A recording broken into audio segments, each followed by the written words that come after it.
Fala galera, ótima noite.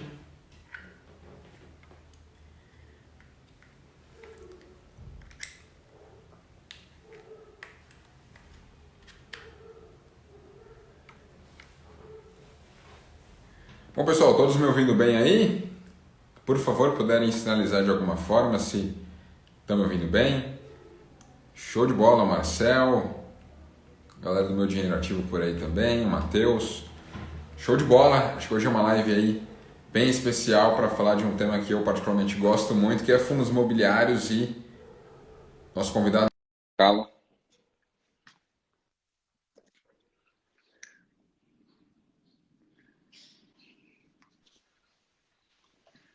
Fala, Medeiros.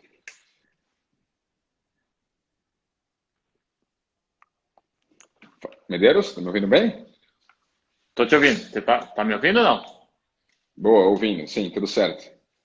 Tá ouvindo bem? Sim, tá tudo bem por aqui. Beleza, ótimo. E aí, como é que tá essa quarentena?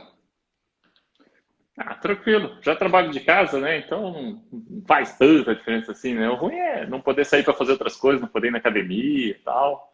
Aí faço alguma coisa em casa, então não faz. O pior é essa incerteza aí que nós estamos vivendo em toda a economia, né? Isso que nos traz aí bastante coisa. E no final das contas nos dá mais trabalho, né? Para mim que faço análise de investimentos, você tem que ficar pensando em vários cenários, trabalhando com vários cenários. Então você acaba que realmente você tem mais trabalho, você tem mais coisa para ler. O pessoal está fazendo muita live, os gestores fazendo muita live, você acaba tendo que realmente acompanhar as lives, até porque ali você consegue algumas coisas interessantes, né? Então, uma mudança, por exemplo, que eu fiz na carteira recomendada hoje foi um insight que saiu do gestor de dentro de uma live lá que ele fez, que foi bem interessante. Então, você acaba, realmente é interessante você acompanhar isso aí. Pô, show de bola. Bom, para quem não conhece, o Rodrigo é um analista aí que tem um foco em fundos imobiliários, é uma das pessoas que eu mais admiro e mais acompanho, inclusive sou assinante aí do relatório dele, então todo domingo de manhã, essa manhã já aproveitei para dar uma olhada no relatório, e, putz, eu acho que isso é muito importante, né, para quem busca é, ter conhecimento no mercado, e às vezes as pessoas me perguntam, nossa, Rodolfo, como você tem tanto conhecimento? Cara, não dá para eu ter isso sozinho, né, eu preciso de alguém para me ajudar. Então, o Medeiros é uma das pessoas que mais me ajuda em relação a fundos imobiliários com o relatório dele, tá? Acho que é um dos relatórios mais completos que eu já vi e que mais traz resultado, né? Porque é importante ter track record, porque indicar todo mundo indica, mas e resultado, né? E se provar ao longo do tempo. Então, isso é algo que o Medeiros ele consegue trazer bem. E eu quis trazê-lo aqui, galera, para a gente falar um pouco do contexto atual, né? Fundos imobiliários agora, né? Como que vai ser toda essa questão? Porque eu acho que a gente tinha um Brasil e expectativas completamente diferentes ali até fevereiro, né, até antes do carnaval. Eu acho que a gente era muito expansivo em relação ao Brasil. Putz, o nível de desemprego vai abaixar, a economia vai ficar mais pujante. São Paulo estavam canteiros a céu aberto, assim, tipo, muita coisa acontecendo no ramo de construção civil, inúmeros imóveis ali sendo reavaliados para cima, né? Então, naquelas reavaliações que eles fazem anual, muita coisa indo para cima, o FBI, VISC, tantos outros aí indo bem para cima, só que o cenário base agora é outro, né? Veio o coronavírus, todo esse lockdown, toda essa quarentena está impactando a economia e tende a impactar ainda mais. Então, acho que até muito do trabalho do Medeiros é acompanhar todo dia o que está acontecendo, né? Porque às vezes entre um relatório e outro que você faz a cada domingo muda muita coisa no meio desse caminho, né? Então, acho que a gente está num cenário aí de muita volatilidade, de muitas informações e tudo mais. Eu queria saber de você, Rodrigo. O que você está achando disso tudo, né? E como que esse coronavírus tem impactado nos investimentos como um todo, e principalmente o que ele tem trazido de lição para você, porque está um bom tempo no mercado, você passou aí por inúmeras crises mais recentes aí com a Dilma, greve dos caminhoneiros, Wesley Day, mas eu acho que esse cenário de coronavírus é algo bem à parte e eu queria ouvir um pouco de você em relação a isso. Certo, certo. Primeiro, obrigado pelas palavras, né? Obrigado pelo elogio. Fico muito feliz assim de ter um feedback tão legal. Realmente é uma dedicação bem grande o relatório de research. Esse tempo atrás eu faço sempre perguntas e respostas no meu Instagram. O pessoal que me acompanha aí no Instagram sabe que toda quinta-feira eu faço perguntas e respostas. E me perguntaram esse tempo atrás se eu acompanhava alguém, se eu lia alguém. para fazer meus relatórios, para fazer meus estudos. Eu sempre digo que é importante você ter alguém para você ler, para você ter uma outra visão crítica. Eu acho que dentro do mercado nós temos que ser humildes, né? Todo mundo, sejam profissionais, sejam investidores. Então, e aí entra nós, analistas, porque nós temos uma certa fiscalização que impede um conflito de interesse, né? Então, quando você faz uma análise, você tem que ser o mais independente, o mais autônomo possível e que não haja um conflito de interesse. Então, isso é realmente bem legal. Fazendo esse parênteses aí de abertura, sobre o que você falou, né, sobre essa questão de crise, Rodolfo, é impossível nós realmente não termos entrado nessa crise tão otimista. Tudo tinha para dar certo, né? Essa é a verdade. Eu estava assistindo a live do Luiz Stuberg, que teve com a XP ontem, né? E ele diz claramente, nós erramos. E ele não diz nós erramos porque nós não prevíamos a crise. Ele diz, não, nós erramos porque na quarta-feira de cinza e na quinta-feira seguinte nós podíamos ter vendido para comprar mais, mas nós achávamos que era impossível chegar no tamanho que chegou, né? Porque realmente estava todo mundo otimista com o Brasil tinha tudo para dar certo e acabou acontecendo o que aconteceu, tá? Você falou de outras crises, já passei pela de 2008, né? Passei que foi a crise mais forte de todas, né? Realmente a crise de 2008 ela foi bastante forte. Em questões de investidores, eu não era profissional de mercado ainda, em questões de investidores eu não tinha o tamanho que eu tenho hoje, então você tem uma percepção de crise de forma diferente, e aí depois você teve algumas outras crises. Em questões de fundos imobiliários, eu acredito que realmente a crise ali do problema fiscal do Brasil de 14 e que se estendeu até 2017 e quebradeira, principalmente na área da construção civil, ainda parece um pouco distante de se repetir, né, no que nós estamos vendo. Tá? Então, agora, ficar otimista, ficar que as coisas vão melhorar rapidamente, ainda acho muito pouco provável. Em termos de fundos imobiliários, eu ainda estou bastante otimista. Tá? Eu costumo dizer que é o seguinte, em fundo imobiliário, se você está na bolsa, se você está posicionado em ações, você tem um risco da empresa quebrar. É óbvio que se você está na bolsa de valores, você está com a nata das ações, das empresas, né? Então, se elas quebrarem, vamos dizer assim, o mundo real, né? Nós estamos numa situação muito caótica. Então, não é assim. As empresas na bolsa não vão quebrar amanhã ou depois, mas empresas quebram e vão à falência completamente. Num fundo imobiliário, o que acontece numa situação dessa? Você perde o inquilino. Você perde o inquilino, você fica um tempo sem aluguel e depois se aluga novamente por um valor mais baixo, com carência e tudo mais, aí você aluga novamente. Particularmente, ainda não trabalho tanto com esse cenário para as empresas que alugam fundos imobiliários. Essa, na minha visão, é a grande vantagem dos fundos imobiliários frente à aquisição de imóveis físicos, imóveis reais, aquele investimento tradicional em imóveis.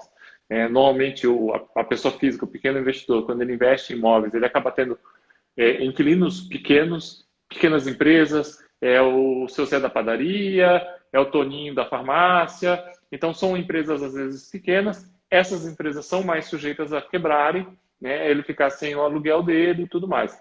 Em fundo imobiliário, normalmente, são empresas de grande porte.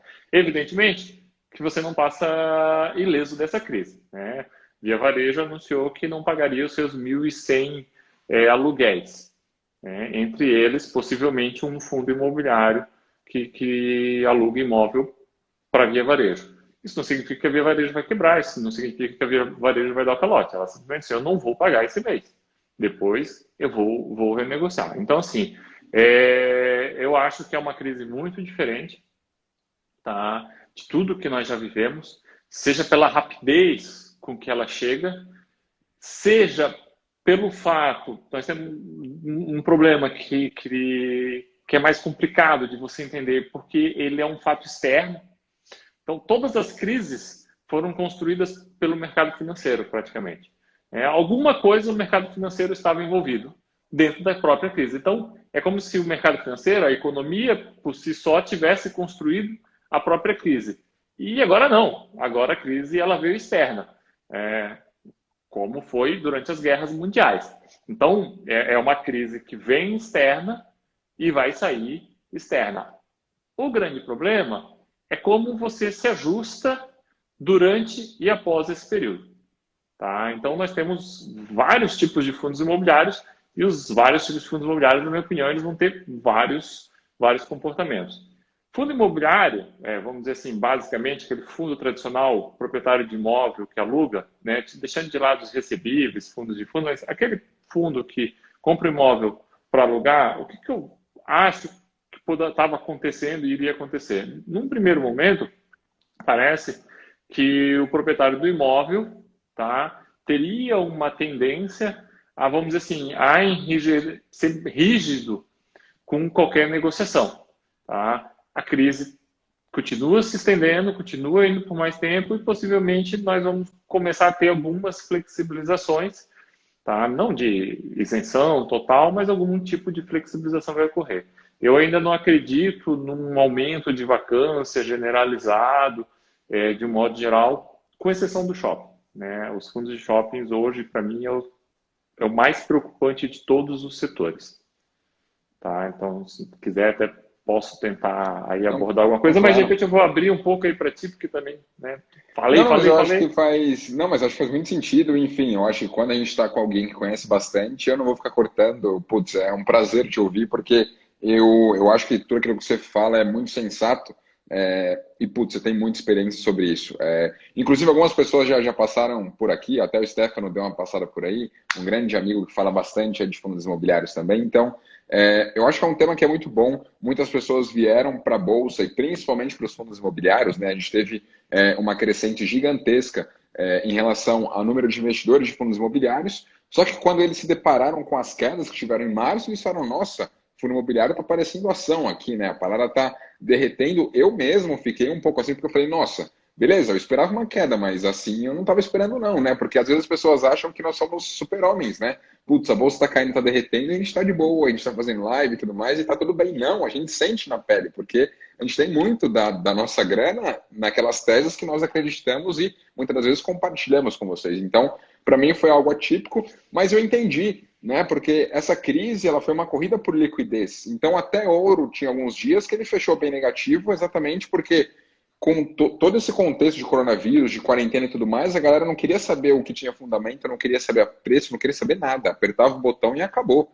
Né? Tanto que muitas ações caíram muito. Fundos imobiliários, tinha fundo de shopping ali que estava negociando 50% do valor patrimonial, né? Do valor patrimonial. Você nem leva em conta que nunca mais ele vai te pagar renda. Só do valor patrimonial ele estava negociando 50%. Fundo de recebíveis também. Então, acho que foi uma parada gigantesca assim que aconteceu, mas para mim, eu acho que uma grande lição que ficou foi da importância da diversificação. E até aqui, de novo, ressaltando um pouco do que você faz no seu trabalho aí com a carteira recomendada de fundos imobiliários, eu curto muito a diversificação que você tem. Eu acho que isso foi vital nesse momento, porque eu particularmente gosto muito de shoppings, tinha bastante exposição em shoppings na minha carteira de fundos imobiliários, até por acreditar, por ser algo bem resiliente, num cenário de crise ou não crise, tende a ir bem, né? Putz, se está com uma crise, talvez não tenha tanto consumo nas lojas, mas pelo menos o lazer ali continua. Então, é algo que sempre se provou ser bom, só que no cenário como esse que os shoppings pararam, a coisa mudou.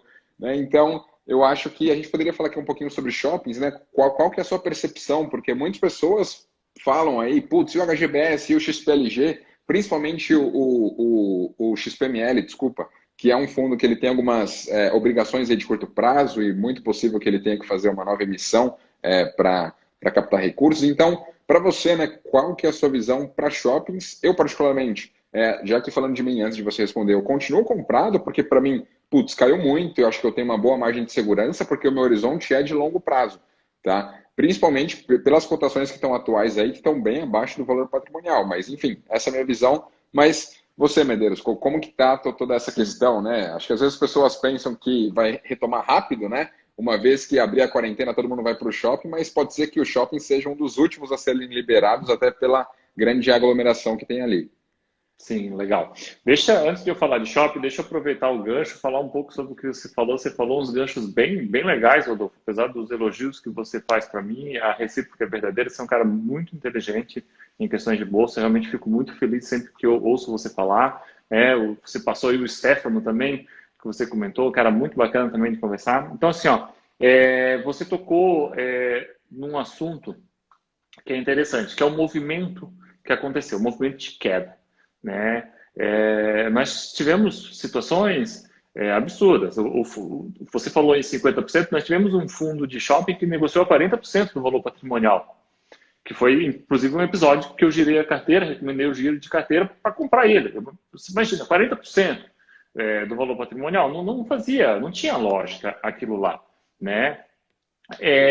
Nós tivemos pela primeira vez um fundo imobiliário que foi negociado, o valor de mercado dele era menor do que o caixa, do que ele tinha em caixa, dinheiro depositado no banco. Nós nunca tivemos isso, foi a primeira vez que nós tivemos. Mas tem algumas coisas que eu acredito que expliquem isso, tanto em fundos mais em ações, mas em fundos imobiliários pode ser que explique um pouco. Tá? Em ações, uma boa parte de todo esse movimento, ele ocorre por vários motivos, né? Mas um dos motivos que chamam muita atenção são liquidações de pessoas alavancadas. Quando você tem aquela queda, aquele estouro de queda, tá? Você vê que você tem pessoas alavancadas. Tá? Porque o mercado ele funciona, não adianta, ele funciona meio que como uma manada mesmo. As pessoas pensam de forma semelhante. Tá? E aí todo mundo estava apostando no Brasil, o Brasil era tudo de bom, ia dar certo, as pessoas se alavancaram, fundos se alavancaram, estrangeiros se alavancaram. Quando a bolsa começa a cair demais, quando você faz alavancagem, você tem uma coisa chamada margem.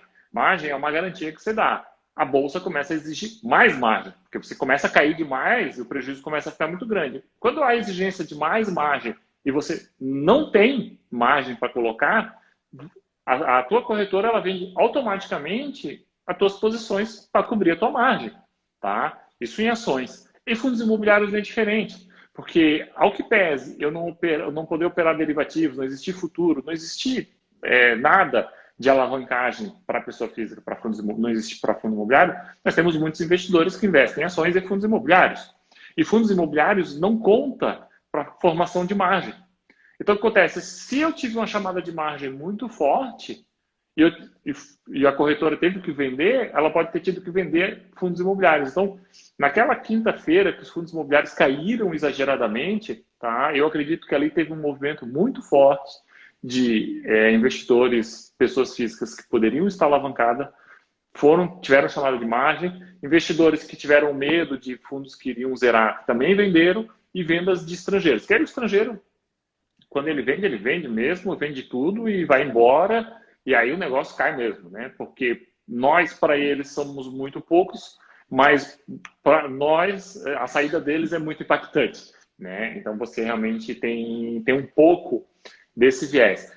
Mesmo dentro de todo esse cenário péssimo, tá? Eu ainda acho que a queda não foi tão grande. Você vê, a carteira recomendada foi montada dia 19 de janeiro, o IFIX de lá para cá caiu 19%, tá? E a carteira recomendada caiu 14%. Teve um giro ali que deu uma certa proteção, mas caiu 14%. Uma queda terrível. Em renda fixa teve gente que perdeu 10, 12% por causa da reprecificação de juros. Então, assim, faz parte um pouco dessa mudança de paradigma, eu acho, do investidor da renda variável. Ele não deve se assustar tanto, ele deve realmente focar naquilo que você falou. Diversificação. A diversificação, nesse momento, é muito importante. Eu terminei recentemente um artigo científico do meu MBA sobre a questão de o uso de fundos imobiliários para a independência financeira, tá? E sobre o aspecto inflacionário. E um estudo feito ao longo de 10 anos, de 2010 a 2020, tá? Bem detalhado, e a conclusão que eu chego foi o seguinte: diversificação. Se você diversificar, você consegue realmente fazer uma renda perpétua. Se você não diversificar, você vai ter dificuldades em alguns momentos da sua vida para pagar suas contas. Então, isso é fundamental, a diversificação, porque e esse momento, mais do que nunca, mostra isso. O que você falou sobre o shopping é a grande verdade. O shopping, para nós, era muito resiliente. Porque as pessoas diziam, não, mas o shopping nos Estados Unidos não está dando certo. E aí nós explicávamos, não, mas o shopping no Brasil é diferente. O shopping no Brasil, ele é um ponto de lazer seguro. Nós temos problema de violência, então, de lazer seguro, tá? E aí, justamente, esse ponto de segurança, ele se torna o pior ponto para essa crise. né? E é onde eu começo a ficar preocupado com esse setor de shoppings, tá? Então já está entrando nesse ponto, que é justamente esse. O nosso shopping sempre teve esse grande atrativo, né? A parte de restaurante, a parte de lazer. Então, por exemplo, nós temos um fundo imobiliário de shopping, que o shopping dele é conhecido lá no Rio de Janeiro como o shopping das crianças, né? E por quê? Porque os pais levam lá as crianças para fazer a recreação, para brincar e tudo mais. E aí agora você está num momento que você não vai botar seu filho a aglomerar dentro de um shopping. E aí que entra a minha preocupação. A minha preocupação dos shoppings, ela se divide em duas partes. A primeira parte é agora, eles estão fechados, tá? Então ele está totalmente sem receita, em princípio, e ele tem as despesas. Por que eu digo que ele está totalmente sem receita? Porque a nossa expectativa é que realmente muitos lojistas, vamos dizer assim, forcem e exigem que não paguem o aluguel. Então, nós já tivemos algumas negociações, alguns shoppings já informaram que vão cobrar só 50% do aluguel, outros disseram que vão dar carência, outros disseram que vão cobrar só daqui a um ano, mas nós vamos ter uma série de negociações. Então, assim, eu considero que ele vai ficar sem receita. Tá? Eu acho que para uma análise melhor, você deve considerar que vai zerar a receita naquele período ali. Tá? Que ele vai ficar sem esse rendimento e tudo mais. E aí tudo bem, vai passar esse período, os shoppings vão se remodelar e fica um pouco da preocupação, porque se ele fica sem receita, ele tem as despesas para pagar, então o fundo de shopping nem sempre tem caixa suficiente para injetar no shopping, na propriedade, pode ter que fazer alguma emissão, mas é um período que passa. A minha preocupação vem no depois. Hoje a minha preocupação com os shoppings vem justamente no depois. Se nós abrirmos, por exemplo, São Paulo, se não me engano, é 10 de maio, né? O fechamento geral lá vai até dia 10 de maio. Se na sequência eles abrirem os shoppings, tá? Abrirem o comércio, abrirem tudo. Então os lojistas vão poder abrir. Mas isso vai ter uma limitação. Provavelmente eles não vão permitir que as academias abram, vão fazer algum tipo de limitação nas praças de alimentação. As pessoas vão estar com medo ainda de ir no shopping. E aí o que me parece que vai acontecer? Nós vamos ter uma redução no fluxo de pessoas. Consequentemente, nós vamos ter uma redução no fluxo de estacionamento, que é uma importante receita para os shoppings. Tá? Os lojistas vão vender menos, mas em contrapartida eles já vão estar com as lojas abertas, eles não vão mais poder dizer não vou pagar aluguel ou quero pagar menos. Eles vão ter que gastar com luz, vão ter que gastar com seus funcionários e com uma receita muito menor. E aí a dúvida que fica, quanto tempo isso pode durar depois que reabrir? Tá? Então, realmente, o setor de shopping ele foi acertado muito em cheio com essa crise. Um setor até então, para nós, extremamente resiliente, porque são propriedades que são muito difíceis de serem replicadas. Então, por exemplo, quando eu estou no setor de logística, o setor de logística ele é muito bom, mas ele é um setor que, dependendo do local, não é difícil eu construir um galpão, não é difícil eu criar uma concorrência. Tá? O setor de lajes é mais difícil. Eu construir um prédio, eu tenho um tempo de aprovar projeto, eu tenho um tempo de construir e tudo mais. Mas ainda assim, agora, construir um shopping é muito difícil. Quando nós tivemos a crise de 2014, eu sempre explico o seguinte, lá em 2014 nós tínhamos uma situação bem diferente. Lá em 2014, que se estendeu, nós tínhamos uma crise estourando com a entrega de muitos imóveis. Se você fizer qualquer pesquisa aí no Google, você vai ver que era um momento em que lajes corporativas e shoppings estavam ficando prontos, entre 2014 e 2016.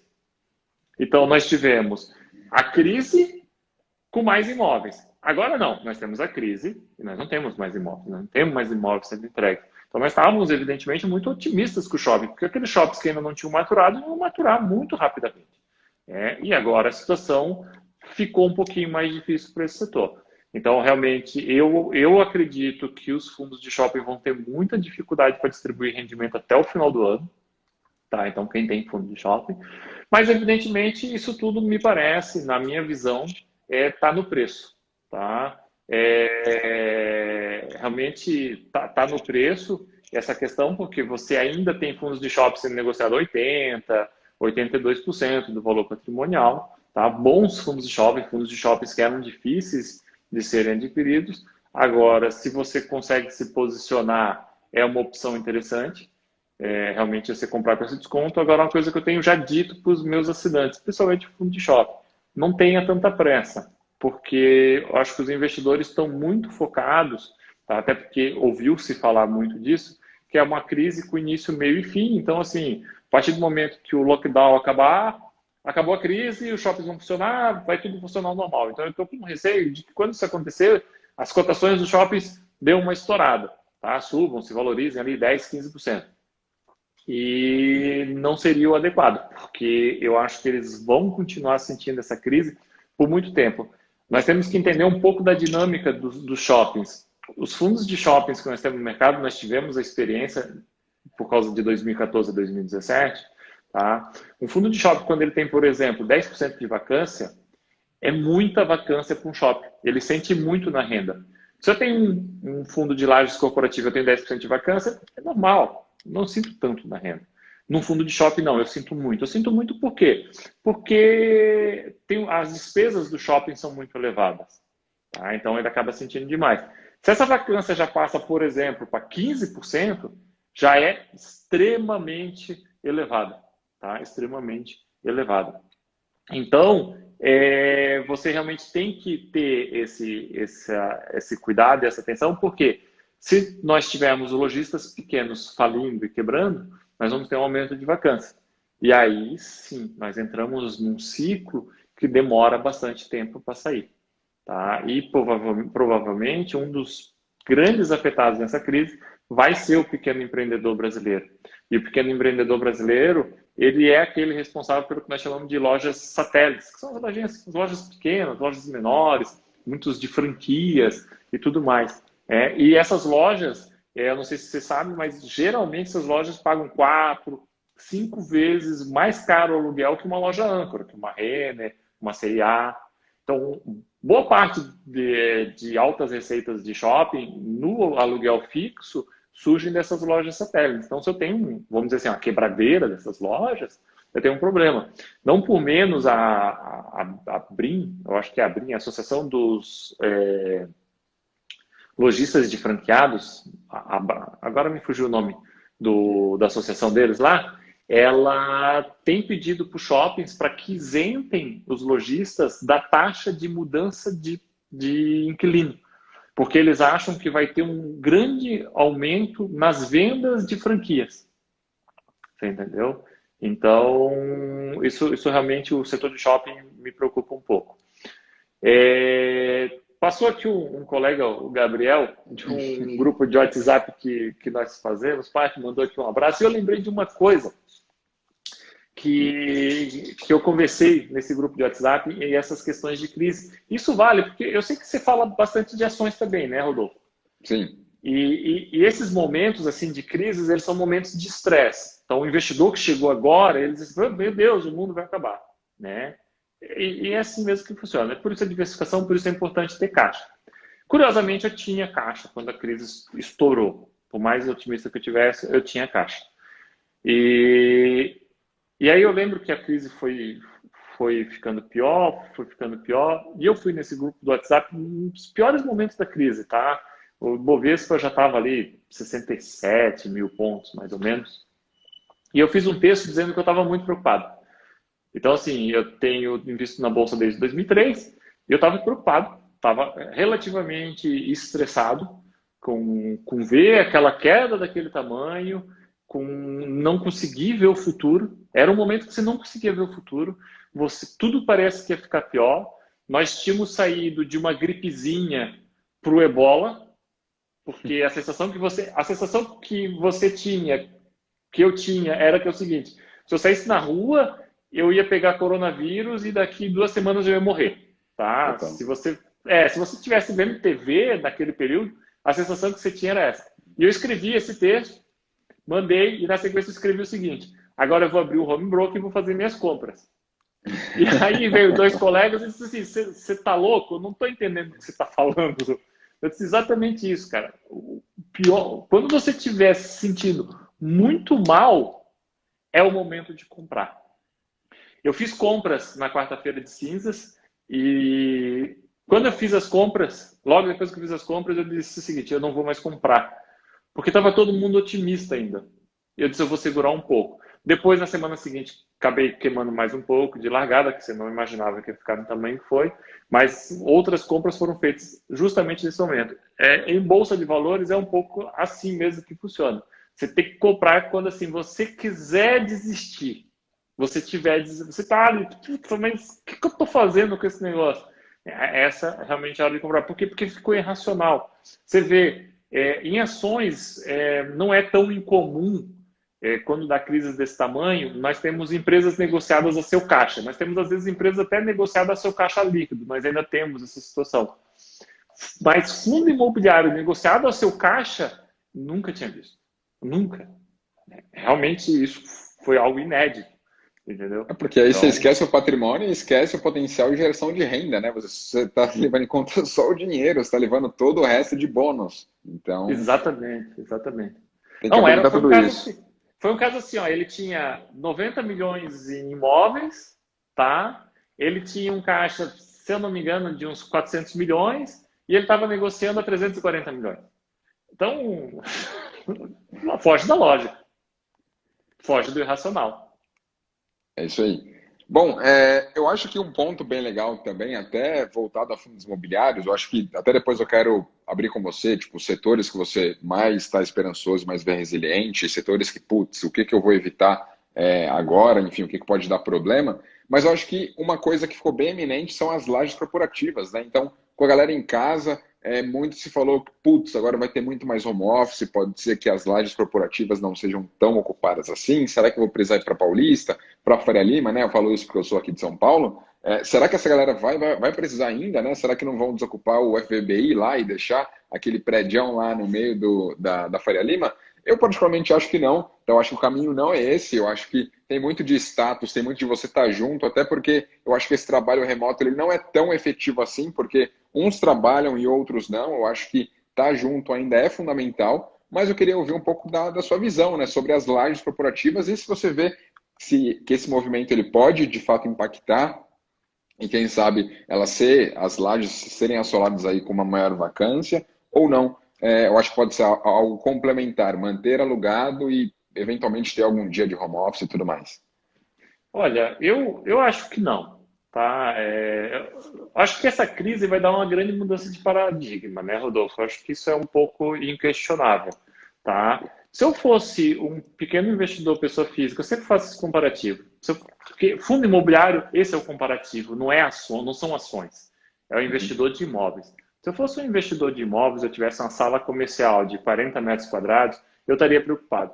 Porque aquele meu inquilino, aquele meu advogado que aluga minha sala e tudo mais, ele poderia chegar à seguinte conclusão: sabe uma coisa? É bom trabalhar em casa.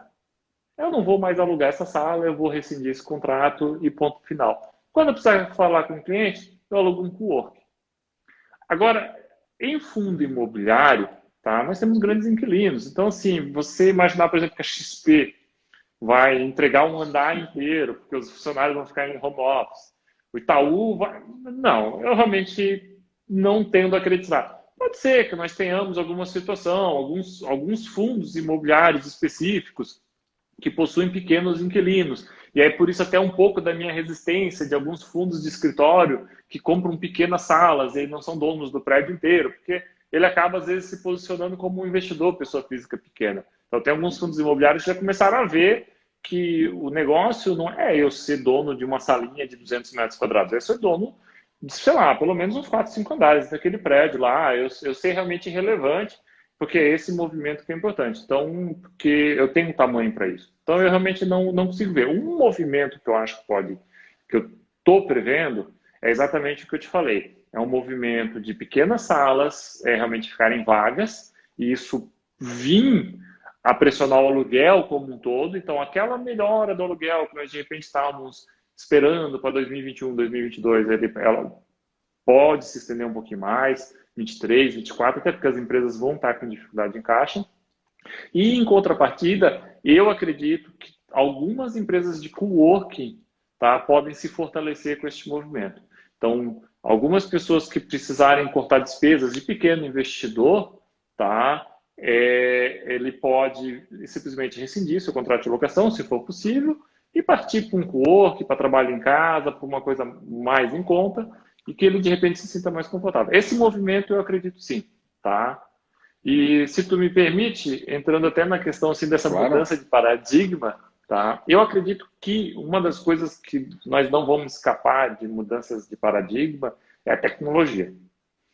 Aquelas pessoas que estavam resistentes a usar algum tipo de tecnologia, elas foram obrigadas a usar, elas não tiveram Então, opção, né? Então, assim, o setor mais resiliente em questões de renda na crise é, sem sombra de dúvida, o bancário, os fundos imobiliários que alugam para bancos, agências bancárias e tudo mais, por causa do contrato atípico e por causa do poder financeiro que esses inquilinos têm, né? Porque o contrato atípico não te protege de inadimplência, né? Mas com esse tipo de inquilino acaba te protegendo.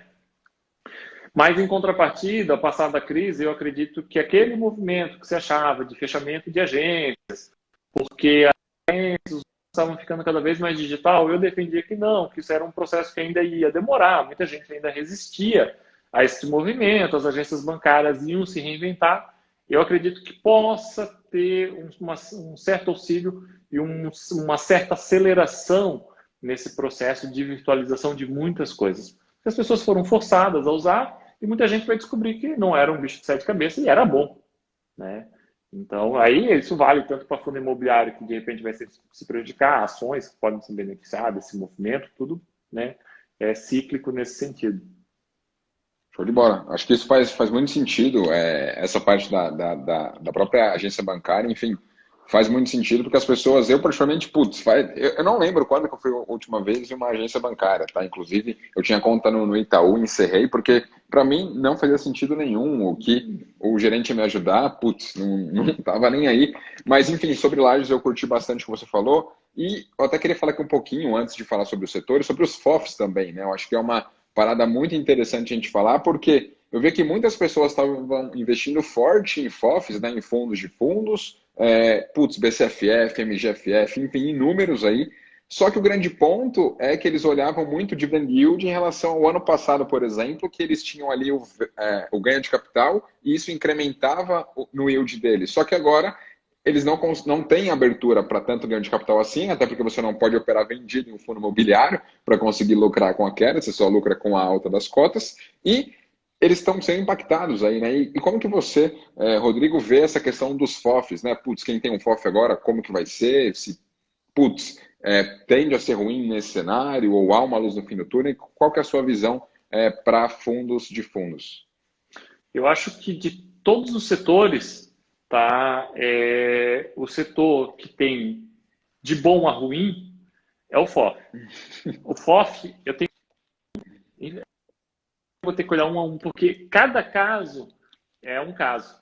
Tá? Realmente, o FOF é um caso peculiar, porque o FOF, o que é o FOF? É um fundo que compra outros fundos. Dia 19 de janeiro eu lancei a carteira recomendada de 2020. Então, eu tomei a decisão de zerar a carteira. Alguns assinantes não gostaram, mas a ideia era realmente zerar para dar uma visão do que eu achava que ia acontecer. Eu tinha uma visão de maior volatilidade, tá? De maior volatilidade. Não tinha previsto o coronavírus, obviamente. E numa visão de maior volatilidade, porque os fundos imobiliários estavam muito valorizados. Isso era muito claro. E numa visão de maior volatilidade, eu entendia que o FOF, bem gerido, sairia bem. Porque ele teria condições de aproveitar movimentos que fossem meio descompensados do mercado e ganhar em cima daquilo. Tá? Só que, evidentemente, num movimento de queda forte nesse, aí ele já não consegue lucrar. Porque o investidor, como você falou, ele olha o dividend yield. O investidor ele olha muito para o dividend yield, sem entender o que tem por trás daquele dividend yield. E o mais importante é eu entender o que tem por trás daquele dividend yield. Rendimento é importante, eu preciso ter bom rendimento. Tá? Mas não a qualquer, vamos dizer assim, não sem saber o que é. E o FOF, muitos dos rendimentos dos FOFs é ganho de capital. O que é? Eu tenho uma cota de fundo imobiliário, vou lá e vendo. Seria como você, por exemplo, Rodolfo, pegasse suas cotas de fundo imobiliário, vendesse, opa, esse lucro aqui é rendimento, vou gastar esse lucro. Vou gastar esse lucro, tal. E não é assim. Então, o FOF ele faz mais ou menos isso. Quando o mercado todo cai, ele não tem lucro. Ele não tem lucro para vender. Então, isso acaba prejudicando a rentabilidade dele. Acontece que nós tivemos FOF no mercado que entrou na crise, tá, com liquidez de praticamente 80% do patrimônio líquido, porque tinha acabado de fazer uma emissão e a emissão, o dinheiro da emissão foi liberado depois do carnaval. Então, nós temos FOF nessa situação. Nós temos FOF, por exemplo, proprietário do TB Office, alguns FOFs que tem o TB Office, e ele vai ter liquidez para fazer compras nesse momento de estresse, tá? Então, ele acaba se aproveitando. E aí, você também tem FOFs, tem um dos FOF que está na carteira recomendada, porque eu tinha entrado nesse viés, que o rendimento dele não era baseado em ganho de capital. Porque o FOF funciona o seguinte, eu sei que você sabe bem, mas de repente alguém que está nos assistindo não sabe. O FOF, ele pega o seguinte, ele pega vários fundos, todo o rendimento que ele recebe dos fundos vira receita, ele soma aquilo com ganho de capital e aí ele dá um baita rendimento. Você não pode entender como aquele rendimento todo é o seu valor muito forte no mercado. Tá? Aqueles rendimentos que os FOFs recebem, eles vão continuar recebendo. Eles vão continuar recebendo. Os fundos imobiliários que continuarem pagando rendimento vão continuar pagando rendimento. Tá? E aí o fundo vai continuar pagando rendimento. Então os FOFs, se você for ver, ele até é bastante resiliente na questão de não zerar rendimento. Como são os fundos de shopping, tiveram que zerar o rendimento. Né? Show de bola, acho que é. Agora, curiosamente, travou, mas voltou. Curiosamente, os fundos os FOFs, muitos dos FOFs estavam posicionados justamente naquilo que nós esperávamos que seria uma das melhores opções, os shoppings. Com certeza. E aí sofreram bastante. Mas eu acho que o legal, enfim, acho que a gente tem que olhar pelo lado bom, né? O que aconteceu e o que a gente pode, enfim, filtrar de bom de toda essa correção que teve. Eu, particularmente, gostei bastante da minha exposição em galpões logísticos, porque, para mim, foi algo que deu uma segurada muito boa da minha carteira, e principalmente aqueles que estão muito relacionados ao e-commerce, né? Então, eu, praticamente, curto muito a 20, e tem um dos fundos dele, que é o fundo de logística, que eles têm 38% de exposição em e-commerce, né? Tem ali a Privalha, tem a própria Netshoes, e eles conseguiram continuar receitando mesmo aí nesse cenário de caos, e putz, o dividend yield deles ali, o rendimento está meio que normal. A gente vai ver agora em abril, né, se vai ter algum impacto ou não, mas pelo que está acontecendo, acho que não. Então se mostrou ser aí um segmento bem resiliente, a grosso modo, né? Principalmente aqueles que têm bastante relação aí com o e-commerce. Com certeza. Acho que você falou tudo, né? Mas, de novo, a diversificação é que vai te proteger. Sabe que eu sempre ensino, sempre explico que o fundo imobiliário é um produto para te gerar fluxo de caixa. Então, o pessoal, compara com ações. Não, são produtos que se complementam. O fundo imobiliário te gera fluxo de caixa todo mês. Então, você tem que focar nesse fluxo de caixa. E esse fluxo de caixa ele tem que ser, de certa forma, constante, de certa forma, perene. Para isso, eu preciso diversificar. Então, nesse momento, por exemplo, quem foi muito afetado foram os fundos de shopping. Mas eu poderia ter tido algum tipo de crise que afetasse os fundos de logísticas. Com uma greve dos caminhoneiros, né? Por exemplo. Exato. A greve dos caminhoneiros, por exemplo, até foi pequena. Até o próprio crise do coronavírus poderia ter gerado isso. Por exemplo, imagina que nós tivesse ocorrido em janeiro o que o próprio Estados Unidos pediu em janeiro, que era o fechamento das fronteiras da China. Né? Se nós pegarmos as notícias, havia esse pedido. Se você tivesse o fechamento das fronteiras da China naquele momento, você teria, vamos dizer assim, uma parada logística do mundo inteiro. E aí, de repente, se afetasse os fundos de logísticas. E, de certa forma, não muda agora, porque nós estamos com o mundo inteiro fechado, e quanto mais tempo continuar essa situação, nós podemos vir a afetar os fundos, as empresas de logística, né? Mas, com certeza, eu acho que de todos os setores, os que mais ainda continuam, os que seguem, de certa forma, trabalhando, são eles. Mas, como eu te falei, por exemplo, Via Varejo, saiu uma matéria, né? Então nós não sabemos ainda até que ponto isso é verdade, mas saiu uma matéria dizendo que a Via Varejo não pagaria seus 1.100 locadores. Né? Ela é inquilina de 1.100 imóveis e ela não pagaria, e um dos locatários é um fundo de logística. Isso aí. Então, por isso que é legal diversificar mesmo naquele segmento que você acredita. Putz, diversifica porque vários fundos imobiliários vão ter imóveis diferentes e locatários diferentes também. Então, isso a grosso modo, vai te ajudar. Mas eu acho que, enfim, só para a gente fechar aqui um segmento que, para mim, é algo que me traz um pouco mais de preocupação, e preocupação no sentido de que, putz, eu preciso ter um pouco mais de cautela, são os fundos de recebíveis, né? Os fundos que têm CRI ali.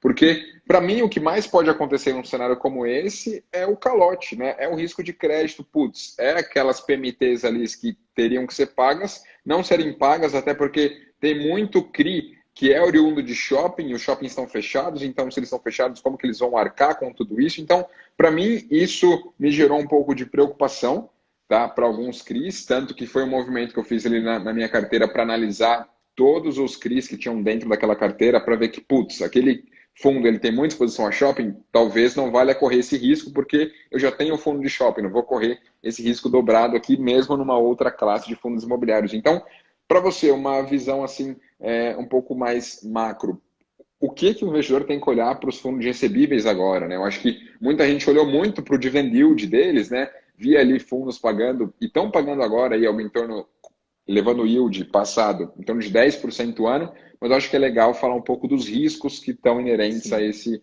tipo de fundo. Eu acho que antes é legal falar disso que você fez. Isso é muito inteligente, isso que você fez. Eu tenho fundos de shopping, e aí veio uma crise que é justamente o setor de shoppings, eu vou pegar meus fundos de crise e vou ver quem está lá no shopping também. Isso é uma diversificação inteligente, né? Porque não adianta, por exemplo, vou diversificar, vou comprar 10 fundos imobiliários, eu compro 10 fundos imobiliários de lajes corporativas. Não, isso não é diversificar, né? Isso é pulverizar. Diversificar é realmente conseguir fazer essa inteligência que você fez, muito bem feito. Eu vou te dizer que eu não estou tão preocupado com os fundos de recebíveis, tá? Até achei que eu fosse ficar mais, tive que me debruçar, estudar alguns pontos que de repente estavam passando, liguei para gestor, conversei com o gestor, fiz essa semana call com o gestor, troquei algumas ideias, tá? E realmente eu acho que eles estão, de certa forma, bem protegidos.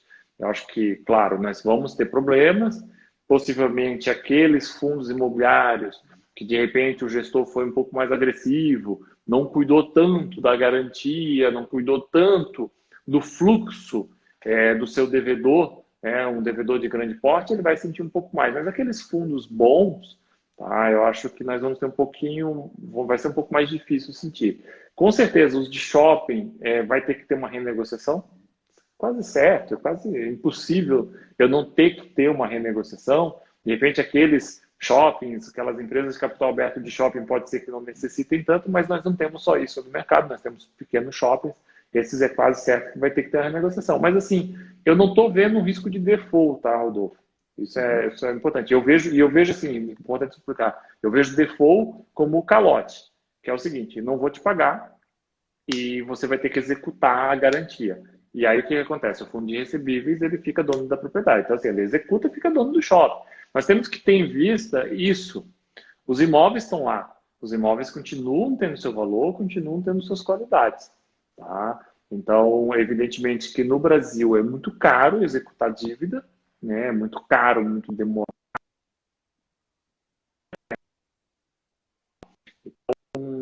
Sendo shopping, até eu fico mais tranquilo, porque você executar uma garantia de shopping é mais fácil depois de você achar um comprador, depois que a crise passar. O problema é situações que nós já tivemos no passado. Default em CRI de loteamento que ainda ia ser feito. Porque se o loteamento está lá, está feito, tá a parte pluvial pronta, energia passada, tudo loteado, perfeito, é só vender os lotes. Agora, loteamento que era só o terrenão, aí, meu amigo, aí você não vende, não vai vender aquele negócio lá. E nós tivemos isso realmente no passado. Então, assim, eu, de certa forma, tô bem tranquilo. Nós temos uma classe de fundos recebíveis que vai ser testada nessa crise. Eu estou muito curioso para realmente ver como é que eles vão se comportar, que é o multipropriedade. Que é justamente os fundos de recebíveis que estavam dando yields gigantescos, né? Excelentes. Então, tenho na carteira recomendada e tudo mais. Sempre vi como um devedor de mais poder econômico pela característica que é o multipropriedade. Acho que um outro dia nós podemos até conversar um pouco mais, claro. Mas ele vai ser testado nesse mercado. Eu vou te dizer que eu estou bem tranquilo. Eu realmente hoje eu me preocupo com o setor de shoppings, principalmente com o pós-abertura. Eu tenho muito medo de nós termos um aumento muito elevado na vacância, de muito empresário não suportar realmente o retorno e o baixo movimento dos shoppings 2, 3 meses e isso levar a um aumento de vacância muito grande. Eu acho que assim, ó, os administradores de shoppings aí não é só o gestor do fundo, né? Porque o fundo é uma coisa, a propriedade é outra, às vezes se confunde um pouco, há um contato maior, às vezes não. Os administradores de shopping vão ter que ser muito proativos e muito colaborativos com esses lojistas para que realmente nós não tenhamos uma crise muito grande nesse setor.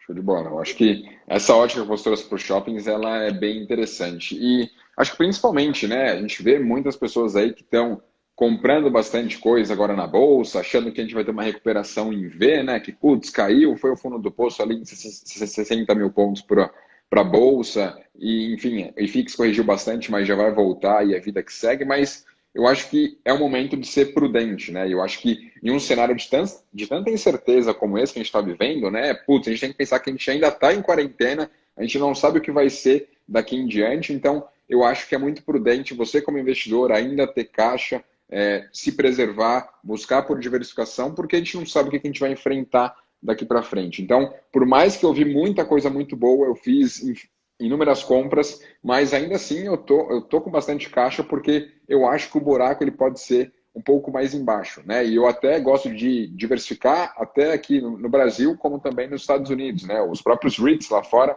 sofreram também, mas para mim é um pouco diferente a dinâmica, porque para mim os Estados Unidos ele pode melhorar muito mais rápido do que aqui o Brasil, até pelo PIB deles, até pela renda per capita ser completamente diferente. Então, eu acho que uma das coisas que eu mais aprendi com esse cenário do coronavírus foi a importância da diversificação. Tá? Eu acho que isso é o que vai ajudar você como investidor e principalmente nos fundos imobiliários, né? Putz, a gente tem muita coisa muito boa, até alguns setores que, enfim, eu acho que falar com o Rodrigo é sempre um prazer e é muito conteúdo para uma hora só, então a gente tem que marcar mais coisas, mas tiveram até outros fundos como e tem algumas estratégias específicas, como a HGRU, que, putz, para mim foi uma surpresa muito boa na minha carteira, porque como ele trabalha forte com supermercados, ele não foi afetado por tudo isso que aconteceu, né? Acho que muito pelo contrário, ele acabou até se beneficiando, porque os inquilinos, eles, putz, vão estar bem, vão estar saudáveis, e acho que foi algum movimento bem legal e mostra ainda a importância da diversificação, né? A galera, às vezes, quer só ter ali galpões logísticos, lajes, shoppings, recebíveis e acabou. Mas, putz, ainda tem outros segmentos que têm coisa boa, seja de desenvolvimento, seja educacional, seja esses com estratégias específicas, que é o caso do HGRU. Então, eu particularmente achei bem legal e reforça aí essa importância da diversificação. Com certeza, com certeza. No começo do ano, ninguém queria ter fundo de agência bancária, de hospital, porque se o hospital sair, eu vou ficar sem renda, ou se o hospital disser que não vai mais pagar. Realmente, tudo tem seu risco. Tudo tem seu risco. Mas é como você falou, o fundo de hospital. Claro, de novo, analisar cada fundo, né? Mas o fundo de hospital está tranquilo nessa fase, entendeu? Você está lá, você está trabalhando e tudo mais. No HGRU que você falou, você diversificar, você também entender um pouco, às vezes, essa diversificação por inquilino. Por exemplo, o SDIL, que é um fundo de logística, tem como seu maior inquilino a BR Foods. A BR Foods, putz, você que analisa bem ações, assim, ó, a BR Foods nunca exportou tanto. A BR Foods está trabalhando que nem doida, entendeu? Então, o SDIL está super tranquilo. Então, é importante. O investidor, eu acho que é legal ele saber assim, diversificação, não pulverização, né? Então, esse que é o interessante. Show de bola. Bom, se a gente ficar mais tempo, o Instagram vai nos derrubar, então vamos encerrar por aqui. Eu acho que foi uma live muito boa, sempre muito bom falar com você, Medeiros. Agradeço a todos que estiveram aqui. Galera, deem uma olhada depois lá no perfil do Rodrigo, tá? Ele vai estar aqui em cima, mas é o Desmistificando FII. Até se você curtiu essa live, tira um print aqui, porque eu vou deixar ela disponível. Marca Vamos para a Bolsa, marca aí o Desmistificando FII, que a gente vai compartilhar vocês. E dê uma olhada lá na carteira recomendada que o Medeiros tem, tá? Eu falo isso porque eu tenho skin in the game, então eu assino, eu vejo todo domingo esse relatório que ele faz. Às vezes você tem alguma movimentação no mercado, até mesmo durante a semana, ele mostra para a gente alguma coisa interessante. Então, é um cara que, de fato, ele está comprometido a entregar. Então, se você tem interesse em seguir alguma research, eu acho, principalmente voltada a fundo imobiliário, o Medeiros é um cara que eu indico aí de olhos fechados. E se você for daqui, da minha audiência do Vamos para a Bolsa, chama ele lá no direct e fala que é do Vamos para a Bolsa. Quem sabe ele consegue fazer alguma coisa diferente aí para um plano anual, quem sabe. Então, já fica aqui o meu jabá para o Medeiros, porque, putz, eu acho que aquilo que é bom a gente tem que divulgar e eu queria marcar uma live com o Medeiros e marcamos e acho que foi um conteúdo aí muito bom, que particularmente até para mim agregou muito valor. Show de bola, Rodolfo. Eu fico agradecido. Sempre é um prazer poder falar contigo. Acho que falar com gente inteligente igual você é fantástico, realmente, né?